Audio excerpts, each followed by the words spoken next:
تو اللہ تعالیٰ اپنا تعارف بالکل کلیئر کٹ بتا رہا ہے بیلنس کر کے، میں بخشنے والا مہربان ہوں لیکن میرا عذاب بھی بہت دردناک ہے۔ مہربان ہوں ان لوگوں کے لیے جو وقت کے پیغمبر کی دعوت کو قبول کریں، غلطی ہو جائے رجوع لائیں، استغفار کریں، اصلاح کریں، لیکن جو بغاوت کے اوپر اترے ہوئے ان کے لیے پھر میرا عذاب بھی دردناک ہے، اس پہ زیرو ٹالرنس ہے۔ صحیح بخاری میں حدیث ہے، نبی علیہ السلام ایک چوراہے سے گزرے، کچھ اصحاب آپس میں مزاح کر رہے تھے اور ہنس رہے تھے، آپ کھڑے ہو گئے، آپ نے ان کی طرف دیکھ کے فرمایا جو کچھ میں جانتا ہوں نا، اگر تم جانتے ہوتے بہت کم ہنسا کرتے، زیادہ رویا کرتے۔ نبی علیہ السلام کو تو پتا تھا کہ آندہ کیا ہونے والا ہے انسان کے ساتھ، اگر اسے آخرت کی فکر ہے، اگر اسے آخرت کی کوئی فکر نہیں، ٹھیک ہے، پھر عقل نہ ہوئے تھے موجہ ہی موجہ، عقل ہوئے تھے سوچے ہی سوچا۔ جسے پتا نا اس کے ساتھ کیا ہونے والا ہے تو وہ پھر اس طرح جانوروں والی زندگی بغاوت کے اوپر مبنی نہیں گزار سکتا۔ مجھے بتائیں دنیا میں کسی کسان کو لاکھ کوئی ایک تسلی دے کہ بھائی اللہ کی نعمت بہت بڑی ہے، تمہیں نہ تو ہل چلانے کی ضرورت ہے زمین میں، نہ کوئی دانا ڈالنے کی ضرورت ہے، نہ کھاد ڈالنے کی ضرورت ہے، اللہ روزی دینے والا ہے، اپنی زمین کو اللہ کے آسرے پہ چھوڑ دو، خود بخود بارش ہوگی، اس میں سے گندم نکلے گی، گندم پھر پک جائے گی تو پھر اسے کاٹ لینا، تمہارے سال کے دانے پورے ہو جائیں گے۔ اگر کوئی کعبے کی چھت کے اوپر کھڑا ہو کے بھی امام کعبہ بھی کسی کسان کو یہ سمجھائے، وہ کہے گا جناب امام کعبہ صاحب جاؤ اپنا کام کرو، کو گل کرنے لی کرو۔ اچھا دنیا میں ہم کتنے سمجھدار ہیں،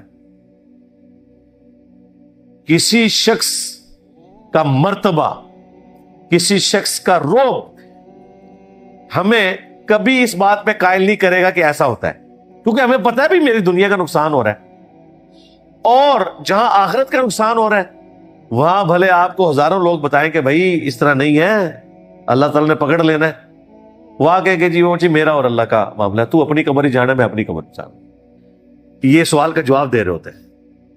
اس کا مطلب آپ کو پتہ ہے یہ کتنا خطرناک ہے؟ جو شخص آپ کو آ کے آپ کی آخرت کی فکر دلاتا ہے نا، وہ اللہ کا نمائندہ بن کے آیا ہے، وہ اس کے پیغمبر کا ڈاکیا بن کے آیا ہے۔ یہ جب آپ کسی انسان کو کہتے ہیں نا کہ جا تو اپنا کام کر، تو نے اپنی قبر میں جانا ہے، میں نے اپنی قبر میں، گویا آپ یہ پیغمبر کو میسج دے رہے ہوتے ہیں کہ آپ کے نمائندے کی مجھے کوئی ضرورت نہیں ہے۔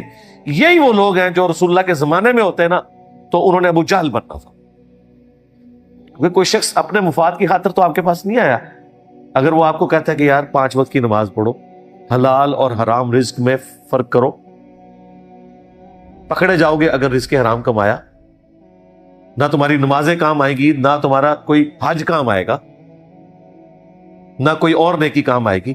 اور اسی طریقے سے اگر تم نے حقوق العباد تو پورے کیے بیوی بچوں کے، ماں باپ کے، لیکن اللہ کا حق پورا نہ کیا تو پیغمبر بھی تمہیں نہیں چھڑوا سکتے۔ بالکل یہ کلیئر کٹ ہے۔ وَأَقِيمُوا الصَّلَاةَ وَلَا تَكُونُوا مِنَ الْمُشْرِكِينَ، دیکھنا نماز کو قائم رکھنا، مشرک نہ ہو جانا۔ قرآن کی آیت ہے اور صحیح مسلم میں حدیث ہے 246، بندے کے کفر اور ایمان، شرک اور اسلام کے درمیان فرق کی نماز ہے۔ یعنی پاکستان کے شناختی کارڈ میں تو بے نمازی مسلمان ہو سکتا ہے، اللہ کے ہاں وہ مسلمان ہی نہیں ہے۔ جب مسلمان ہی نہیں ہے تو کون سی شفاعت